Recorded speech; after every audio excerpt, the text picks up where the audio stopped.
Fayawma idzin la yus'alu an dhanbihi insun wala jan. Pada waktu itu manusia dan jin tidak ditanya tentang dosanya. Wa idza aqafna ala hadhihi al-ayat qawluhu ta'ala waqifuhum innahum mas'ulun. Idza fa'alna dzalika tabayyana lana anna fi yawmil qiyamati mawaqifu yus'alun nasu fi ba'dihha amma kanu ya'malun wa fi ba'dihha la su'ala wa la jawaba bal intidara lis-su'ali wal hisabi aw ba'da al-faragh minhu. Apabila kita mengikutkan ayat ini kepada surat As-Saffat ayat 24, waqifuhum innahum mas'ulun, dan tahanlah mereka di tempat perhentian karena sesungguhnya mereka akan ditanya. Manusia dan jin kelak dia akan ditanya, dia akan dihisab, dia akan diproses. Begitu juga yang dijelaskan di dalam surat As-Saffat ayat 24. Waqifuhum innahum mas'ulun, dan tahanlah mereka di tempat perhentian karena sesungguhnya mereka akan ditanya. Maka jelas artinya bahwa kelak di hari kiamat ada beberapa tempat perhentian, apa yang disebut mawaqif. Di tempat itu ada manusia yang ditanya tentang apa-apa yang mereka lakukan. Dan ada di tempat perhentian yang lain manusia tidak ditanya. Dan tidak ada pula jawaban. Maka di tempat tersebut manusia hanya menunggu proses hisab. Atau dia menunggu setelah dihisab. Maka kelak di hari kemudian itu didapatkan mawaqif, tempat perhentian yang bermacam-macam sesuai dengan keadaan amal manusia masing-masing.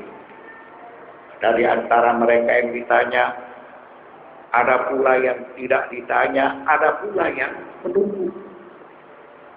Inilah salah satu dari penjelasan manusia kelak dia dibangkitkan. Manusia kelak dia dihisab. Manusia kelak dia harus melewati pos-pos perhentian. Yang mana di tempat itu mereka menunggu dalam jangka waktu yang cukup lama. Nah, kemudian disebutkan dalam surat Yasin ayat 65. Allah Subhanahu wa ta'ala berfirman, "Al-yawma nakhtimu 'ala afwahihim wa tukallimuna aydihim wa tashhadu arjuluhum bima kanu yaksibun." Pada hari ini kami tutup mulut mereka dan berkatalah kepada kami tangan mereka, dan memberi kesaksianlah kaki mereka terhadap apa yang dahulu mereka usahakan. Ini hendak menceritakan mawaqif, tempat perhentian. Ada sebagian dari tempat perhentian itu kami tutup mulut mereka dan berkatalah kepada kami tangan mereka, dan memberi kesaksianlah kaki mereka terhadap apa yang dahulu mereka usahakan. Ini salah satu dari tempat perhentian diperlakukan dengan cara seperti itu. Kullu jarihatin lil awsat at-tughat yantiqu Allahu ghadan litashhada ala sahibiha bima ijtara'a min as-sayyi'at wal yadu tashhadu 'alayhi bima daraba wa saraka wa kadaba wa asyara wal rijlu bima sa'a wal ainu bima nawara wa hakada. Kelak setiap anggota tubuh yang digunakan untuk melakukan perbuatan dosa serta maksiat, Allah akan menjadikannya berbicara supaya bersaksi kepada pelakunya atas apa-apa yang dia lakukan dari perbuatan buruk. Maka tangan sebagai saksi atas dirinya dari perbuatan memukul, mencuri, menulis, dan memberi isyarat. Kaki sebagai saksi atas dirinya saat berusaha atau bertindak. Mata sebagai saksi atas dirinya saat melihat, dan begitulah seterusnya. Maka semua memberikan kesaksian kepada Allah Subhanahu wa Ta'ala dari perbuatan manusia. Itu hendak menceritakan salah satu dari tempat perhentian kelak di hari kiamat.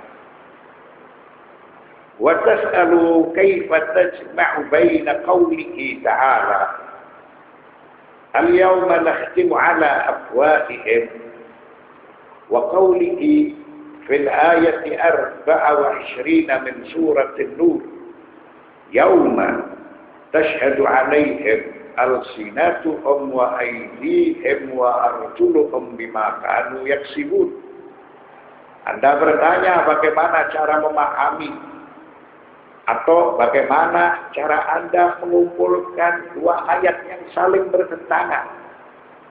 Surat Yasin ayat 65 menjelaskan pada hari ini kami tutup mulut mereka. Lalu yang lain memberikan kesaksian. Sedangkan dalam surat An-Nur Allah berfirman, pada hari ketika lidah, tangan, dan kaki mereka menjadi saksi atas mereka terhadap apa yang dahulu mereka kerjakan. Seakan dua keterangan itu saling berbeda. Muatan surat Yasin 65 dan muatan surat An-Nur ayat 24. Surat Yasin menjelaskan kami tutup mulut mereka. Sedangkan surat Nur ayat 24 semua memberikan kesaksian. Lidah memberikan kesaksian, tangan memberikan kesaksian, begitu juga kaki memberikan kesaksian. Faqad asbata lahum an-nutqu huna wa nafa'u hunak.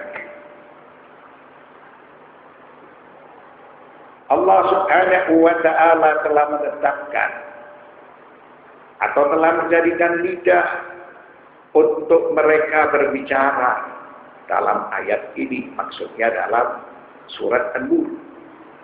Lalu Allah menafikannya di ayat yang lain.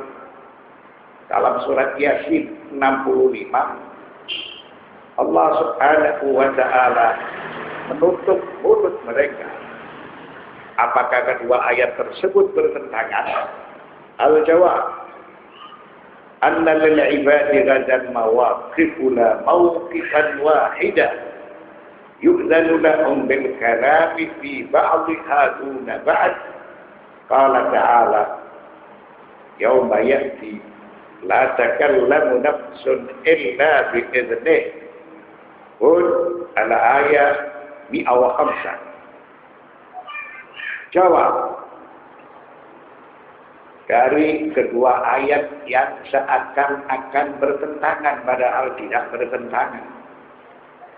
Sesungguhnya kelak para hamba di hari kiamat memiliki mawaqif, memiliki beberapa tempat perhentian. Jadi mereka tidak hanya memiliki satu mauqif saja, akan tetapi mereka memiliki mawaqif, beberapa tempat perhentian. Maka sebagian dari mereka diizinkan berbicara, dan sebagian yang lain tidak diizinkan berbicara. diizinkan berbicara seperti muatan surat Nur. Tidak diizinkan berbicara seperti muatan surat Yasin ayat 65. Lalu Allah Subhanahu wa taala berfirman dalam surat Hud ayat 105, "Yauma ya'ti la takallamu nafsun illa bi'idnihi." Dikala datang hari itu tidak ada seorang pun yang berbicara melainkan dengan izin Tuhannya. Nah, ini semuanya menjelaskan bahwa di hari kemudian itu memiliki mawaqif, memiliki beberapa tempat perhentian. Tempat-tempat tersebut yang satu berbeda dengan yang lain, sebagaimana yang telah dijelaskan di dalam surat Yasin atau di dalam surat Hud, bahkan juga dijelaskan di dalam surat Hud. Sallallahu ala sayyidina Muhammadin wa alihi at-tayyibin at-tahirin walhamdulillahi rabbil alamin.